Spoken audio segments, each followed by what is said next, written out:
देख रहे हैं मेरे साथ, पूछता है भारत। और पूछता है भारत कि भाई कब ये भारत के राजनेता एक साथ तो नहीं आ सकते, भारत की जनता के लिए ना आए कोरोना में, लेकिन क्या देश के दुश्मन, भारत के दुश्मन चीन के खिलाफ भी क्या ये एक साथ खड़े नहीं होंगे? वोटों की राजनीति ने इन्हें कोरोना की महामारी के दौरान भी एक दूसरे पर उंगली उठाने पर मजबूर किया। ये कहते रहे मेरी नहीं तेरी गलती, तेरी नहीं उसकी गलती, और अगर उसकी नहीं तो किसी और की गलती। लेकिन क्या अब ये राजनेता ये भुला के कि वो कांग्रेस के हैं या बीजेपी के हैं या सपा के हैं या टीएमसी के हैं या नेशनल कॉन्फ्रेंस के हैं, भारत के लिए, देश के लिए, देश की जनता के लिए, देश के और विश्व के दुश्मन। जी हां, जैसे मैंने कहा, इन राजनेताओं से भी पूछा कि तुम्हारा दुश्मन कौन? कोरोना की मोदी। और अगर कोरोना है दुश्मन तो कोरोना कहां से आया? चीन। इसीलिए चीन देश का नहीं पूरे विश्व का दुश्मन है आज। तो क्यों भारत के राजनेता आज भी चीन को दुश्मन बोलने में घबराते हैं? चीन वो तो बहुत बड़ी बात है, चीन को दुश्मन बोलना तो बहुत बड़ी बात है। चीन पर सवाल उठाने, अपने राजनेताओं पर, एक दूसरे पर उंगली उठाने में कोई दिक्कत नहीं, लेकिन जहां से ये वुहान वायरस, ये कोविड-19 कोरोना का वायरस निकला, जिसने पूरे देश और विश्व में तबाही मचा दी है, जी हां तबाही मचा दी है, उस पर सवाल नहीं पूछते। क्यों? जानते हैं भारत की एक राजनीतिक दल ने चीन के साथ एक समझौता, ना किसी ने सुना ना देखा, इस तरह का समझौता किया हुआ है। तो क्या वो समझौता वजह है कि आप चीन पर सवाल नहीं उठाएंगे? क्या वो समझौता भारत की और भारत की जनता से ज्यादा जरूरी है आपके लिए? जवाब देना पड़ेगा आपको। इसीलिए आज पूछता हूं मैं और पूछता है भारत। जी हां, देश से सवाल पूछने वाले चीन के खिलाफ मिलकर कब लड़ेंगे, कब मिलकर पूछेंगे चीन से सवाल? पूछता है भारत। जब दुनिया पूछ रही है चीन से सवाल, तो विरोधी क्यों मचा रहे हैं देश में बवाल? पूछता है भारत कि चीन पर ताली बजाकर देश को गाली देने वालों का कैसे होगा इलाज? आप बताइए। पूछता है भारत। और आज सबसे बड़ा सवाल पूछता है भारत में देशवासियों कि दुश्मन चीन को छोड़कर देश पर हमले वाली सियासत आखिर कब होगी? पूछता हूं मैं और पूछता है भारत।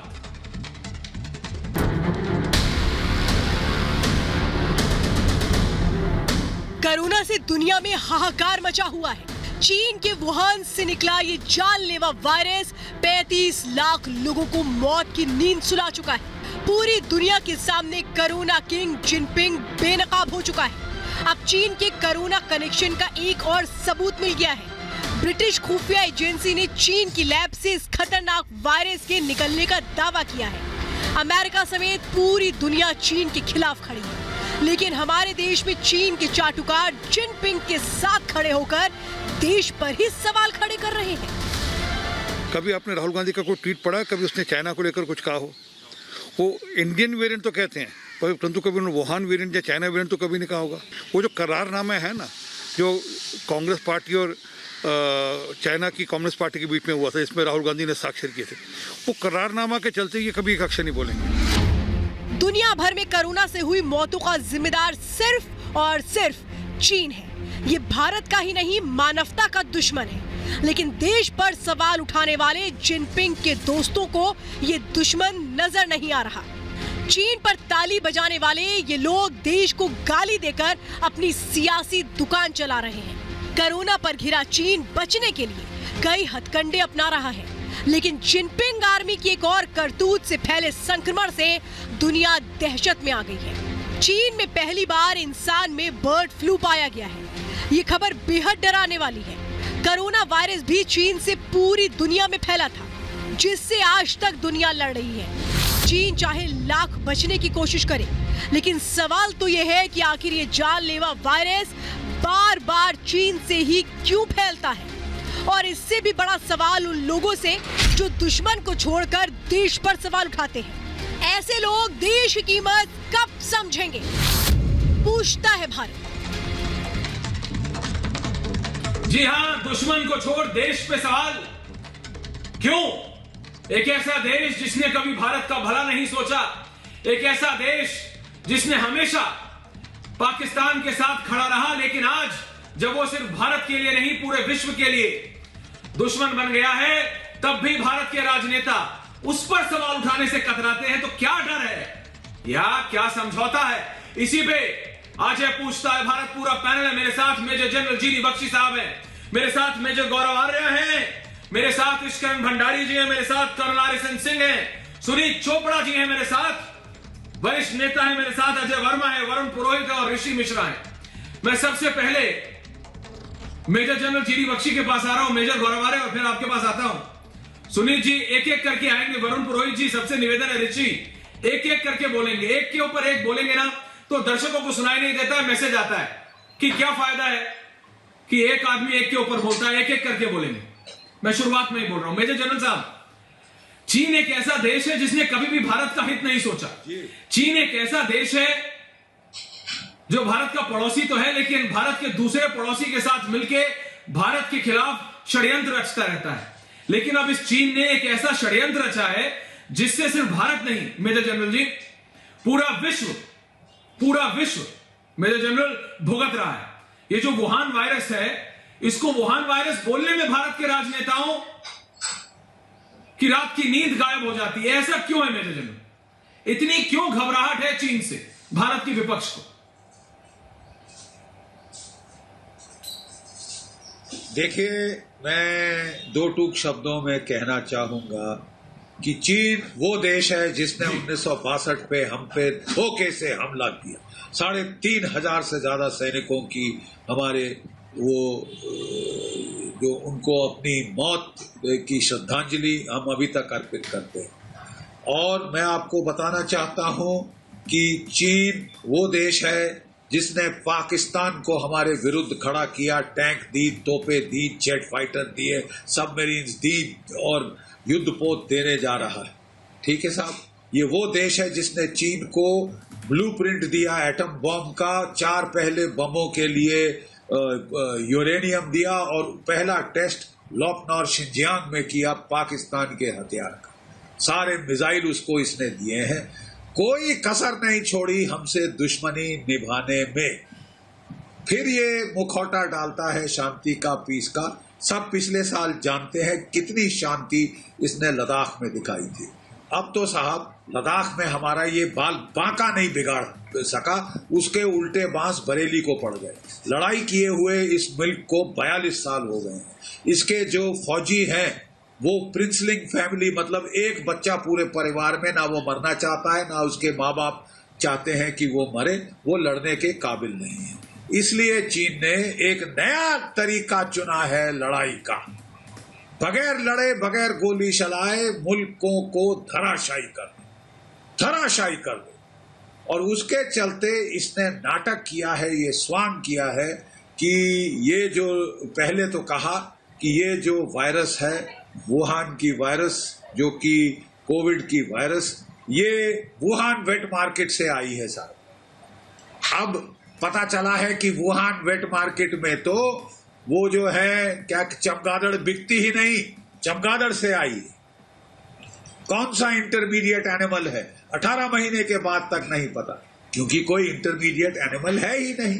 ये तो लेबोरेटरी में बनाई गई वायरस है। मेजर जनरल जीडी बख्शी, किसी को कोई वो जो थ्योरी थी सर, वो जो वेट मार्केट की थ्योरी से उन्होंने बनाने की कोशिश की थी, वो तो कब की धराशायी हो चुकी है।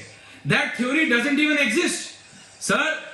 चीन के जो साइंटिस्ट हैं, सुनीत वर्मा जी, मैं आपके पास आ रहा हूं, एक एक करके बोलेंगे ताकि सबकी बात समझ आए।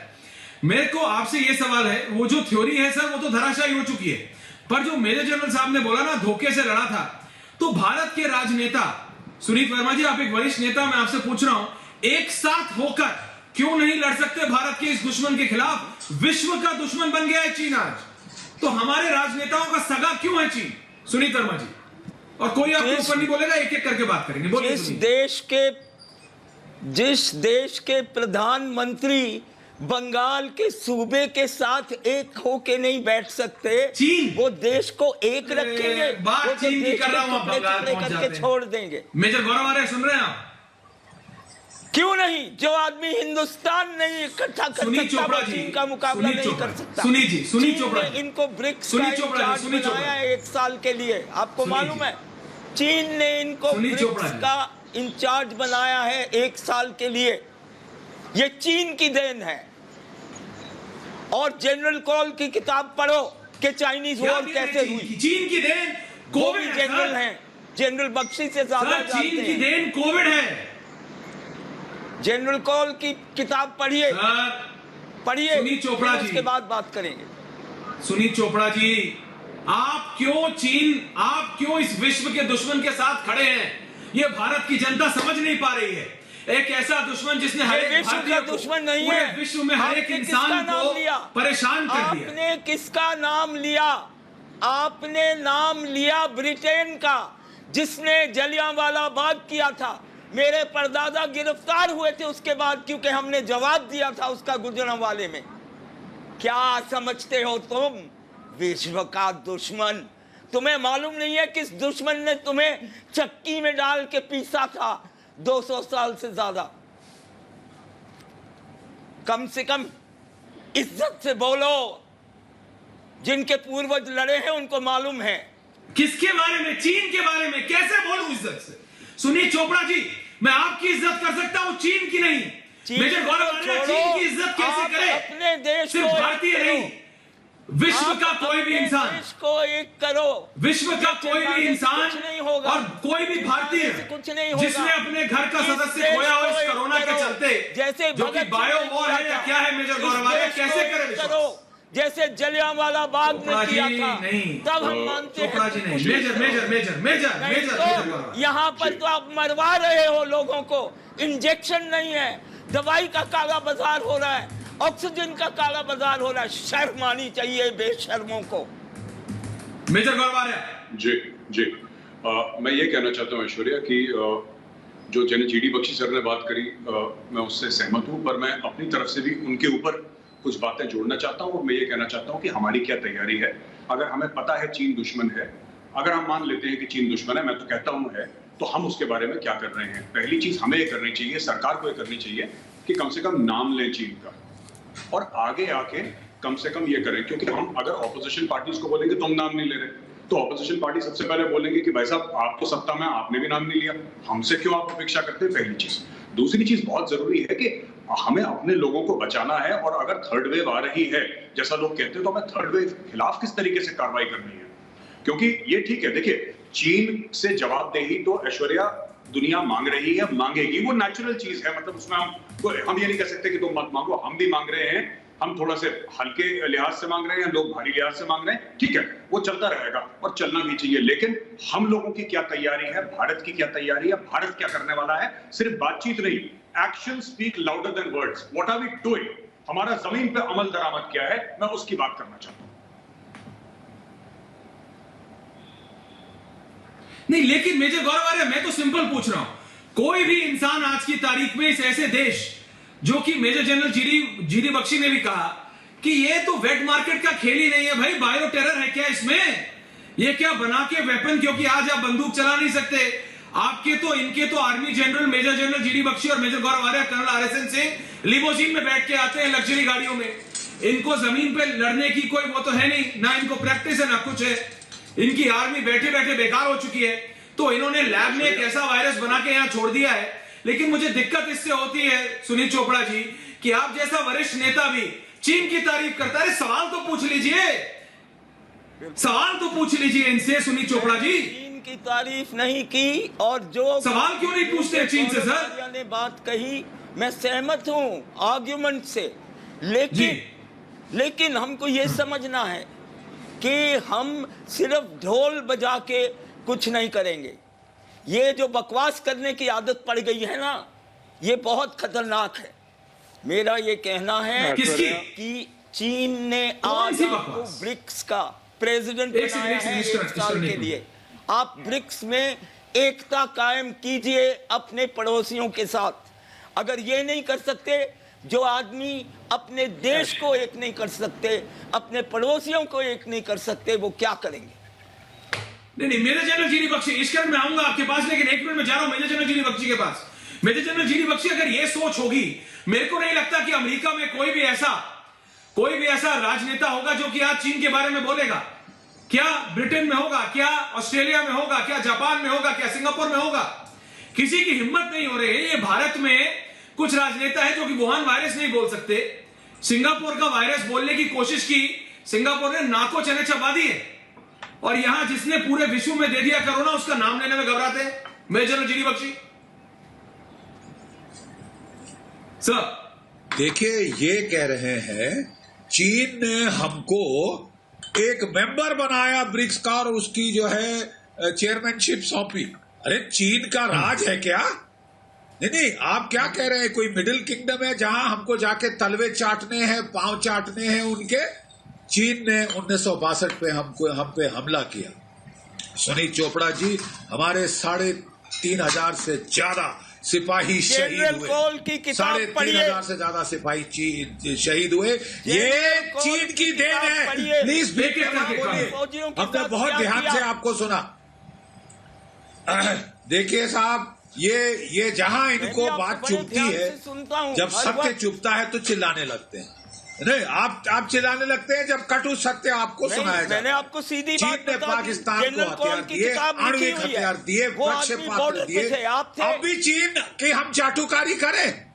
नहीं, मतलब इससे ज्यादा दुश्मनाई क्या कोई निभा सकता है?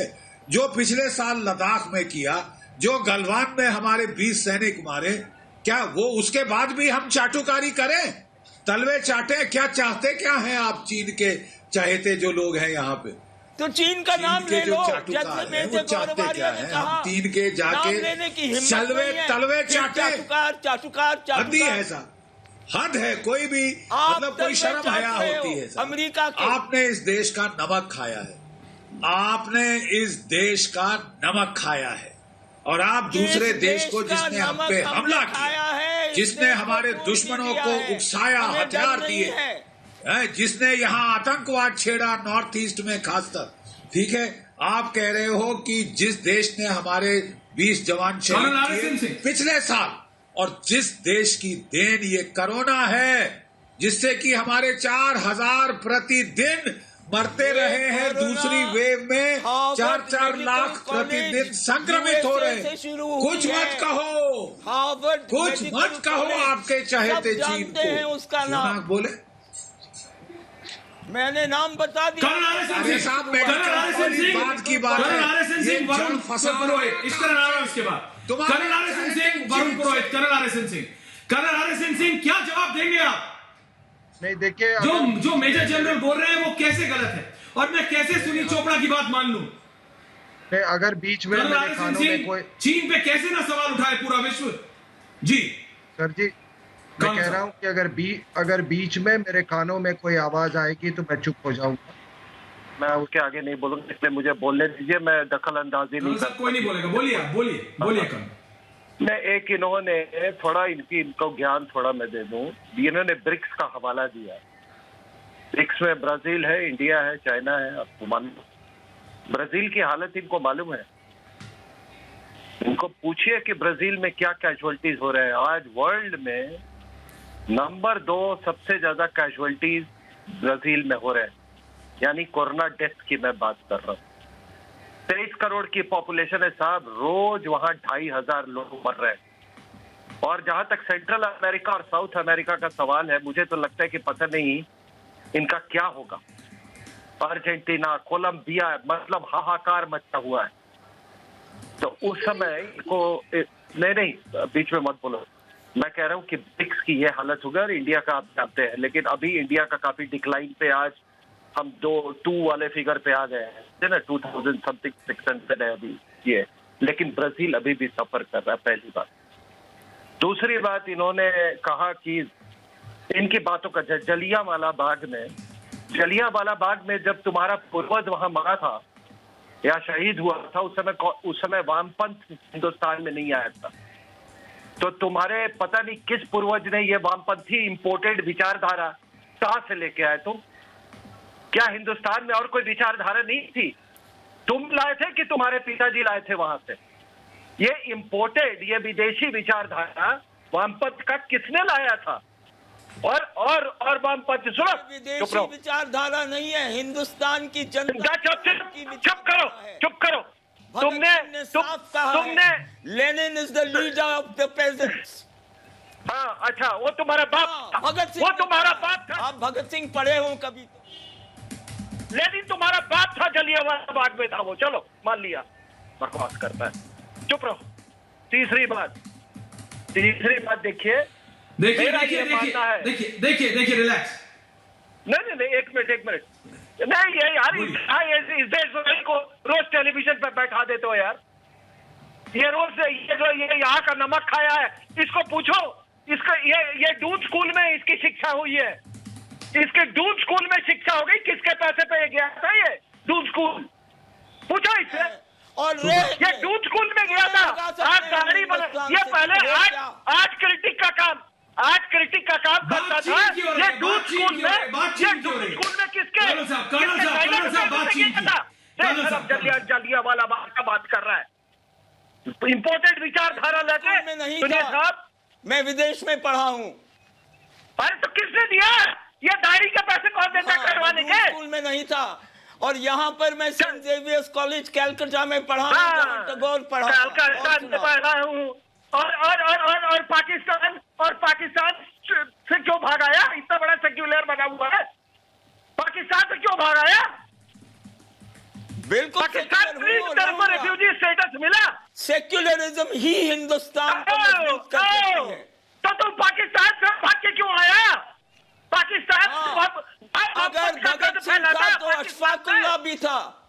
अगर अशफाकुल्लाह था तो चुप करो। बेगम हजरत महल भी थी, झांसी की रानी भी थी। ये सेक्युलर इंडिया है।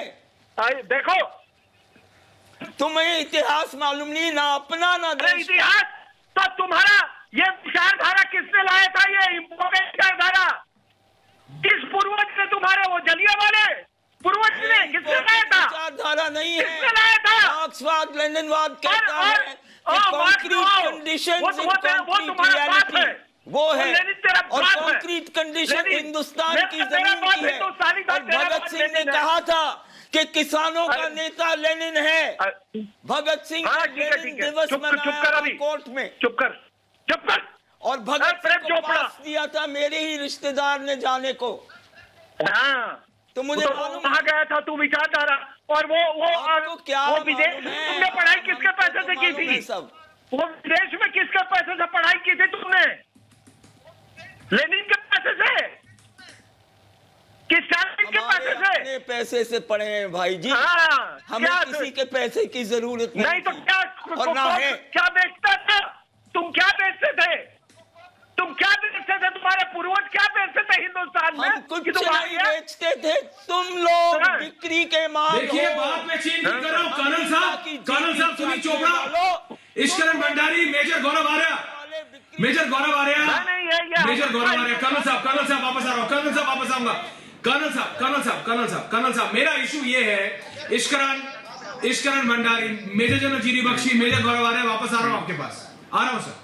इश्करण भंडारी, ऋषि मिश्रा एक एक करके बोलेंगे प्लीज। इश्करण भंडारी, क्यों भारत के राजनेता आज भी चीन पर उंगली उठाने में कतराते हैं और अपने नेताओं पे नहीं?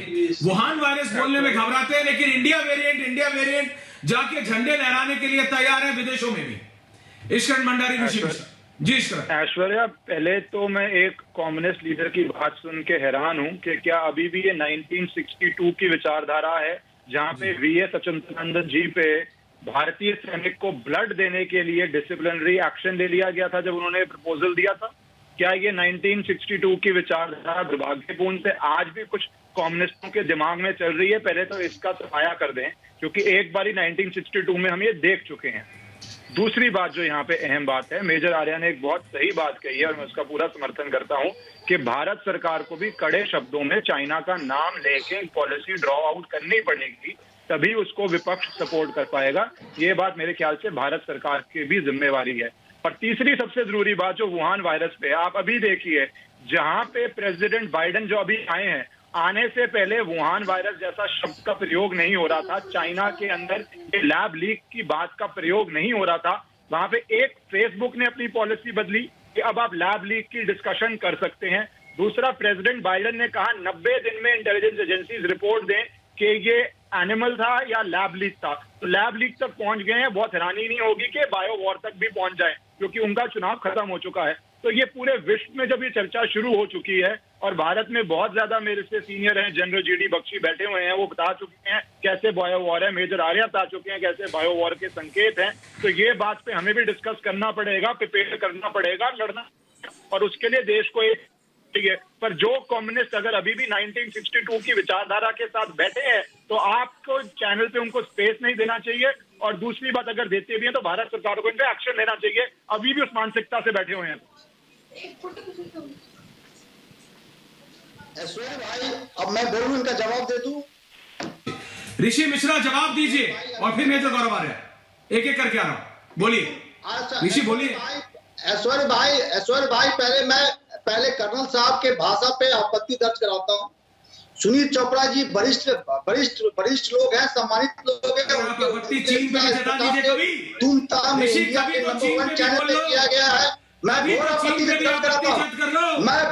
दर्ज कराता हूँ, और ऐसे कर्नलों को टीवी पे बैन किया जाए जो अपने वरिष्ठों को इज्जत नहीं कर सकता।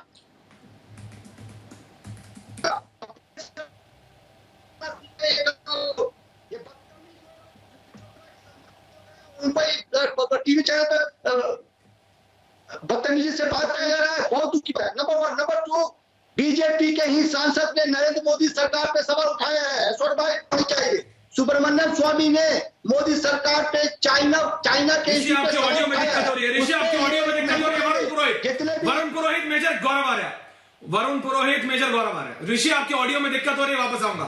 वरुण पुरोहित बताइए मेरे को, क्यों अपने नेताओं पे सवाल उठाने में कोई दिक्कत नहीं उठाइए, लेकिन चीन से क्यों घबराते हैं? साथ मिलकर क्यों नहीं लड़ सकते चीन से? वरुण पुरोहित और मेजर गौरव आर्या जी।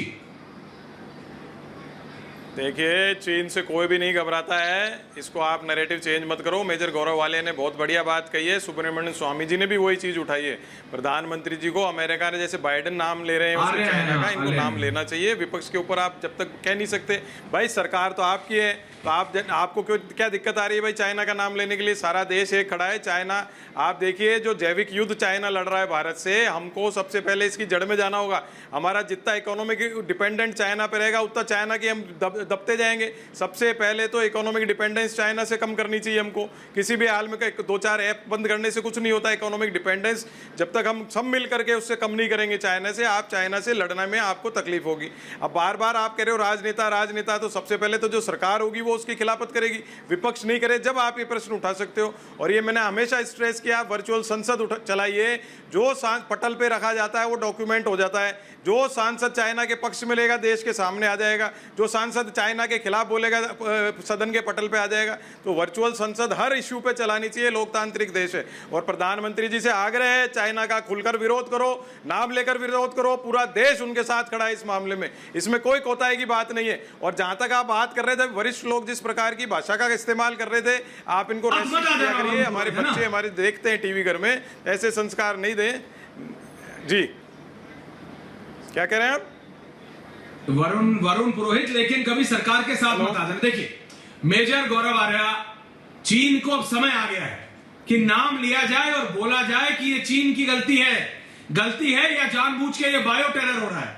ये हो क्या रहा है, सिर्फ भारत को नहीं, पूरे विश्व को। मैं भारत की बात इसलिए करता हूं क्योंकि भारत में भी ऐसे राजनेता बैठे हैं, इस पैनल पे भी है, जो चीन पे सवाल उठाने से घबराते हैं, सवाल नहीं खड़ा करना चाहते चीन पे। मेजर गौरव आर्या जी। मैं बड़ी विनम्रता पूर्वक चोपड़ा साहब ने एक बात करी थी, मैं अगर अनुमति हो तो उनका जवाब देना चाहूंगा। मैं सिर्फ ये कहना चाहूंगा ऐश्वर्या कि उन्होंने बोला कि आपने जनरल कॉल की किताब पढ़ी है कि नहीं, तो मैं बता दूं वाज़ेह तौर पे मैंने वो किताब नहीं पढ़ी है और मुझे पता नहीं है जनरल कॉल की किताब के बारे में, और मैं पढ़ने की कोशिश करूंगा। लेकिन मैं ये भी कहना चाहता हूं कि जो सबसे फेमस किताब है जो इंडियन आर्मी में पढ़ी जाती है, 1962 की लड़ाई जो चीन के साथ युद्ध हुआ था भारत का, उस किताब का नाम है द हिमालयन ब्लंडर। वो किताब लिखी थी ब्रिगेडियर जॉन दाल्वी ने, और वो 1962 वॉर की इंडियन आर्मी में उसको, जिसको मुहावरतन कह रहा हूं कि बाइबल का एक स्तर उसको मिला हुआ है। हर एक यंग ऑफिसर को बोला जाता है इंडियन आर्मी में कि ब्रिगेडियर जॉन दाल्वी की द हिमालयन ब्लंडर पढ़ी है। मैं खुद जब मैंने यूनिट ज्वाइन करी थी 1994 में, तो मुझे वो किताब दी गई थी और मैंने उसका बुक रिव्यू लिखा था, तो वो किताब जरूर पढ़नी चाहिए, पहली चीज। दूसरी चीज ये है कि हाँ, चाइना का नाम खुलकर लेना चाहिए, लेना पड़ेगा, क्योंकि हम सिर्फ अगर बातें करते रह जाएंगे तो काम नहीं होगा। तीसरी चीज, खुद को मजबूत करना है, क्योंकि अगर तीसरी वेव आती है